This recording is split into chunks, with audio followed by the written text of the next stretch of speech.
Hi home makers, காலையிலேயே உங்களுடைய routine வேலைகள் ஸ்டார்ட் பண்ணியாச்சா? ஸோ நானும் ஸ்டார்ட் பண்ணிட்டேன். இன்றைக்கி காலையில் வந்து சால மீன் நெத்திலி மீன் ரெண்டுமே நேற்றுக்கு வாங்கி ஃப்ரிட்ஜில் அடைச்சி வச்சுருந்தேன். அதனால் காலையிலேயே வேலைகளையும் வந்து தொடங்கியாச்சு. இன்றைக்கி வந்து நெத்திலி மீனை பொடி மாஸ் பண்ண போகிறேன். நிறைய நாள் ஆகிடுச்சு அந்த முள்ளை வந்து எடுத்துகிட்டு பொடி மாஸ் பண்ணுறது.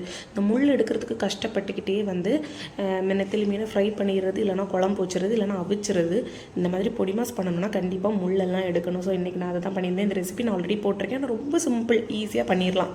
சால மீனை வந்து கொஞ்சத்தை குழம்பு வச்சுருந்தேன். ரொம்ப திக்காகவும் இல்லாமல் தண்ணியாகவும் இல்லாமல் மீடியமாக கொஞ்சத்தை ஃப்ரை பண்ணியிருந்தேன். காலையிலேயே லஞ்சு பாக்ஸ்க்கு 4-5 அடைச்சி விட்டனால கம்மியாக தான் இருக்குது.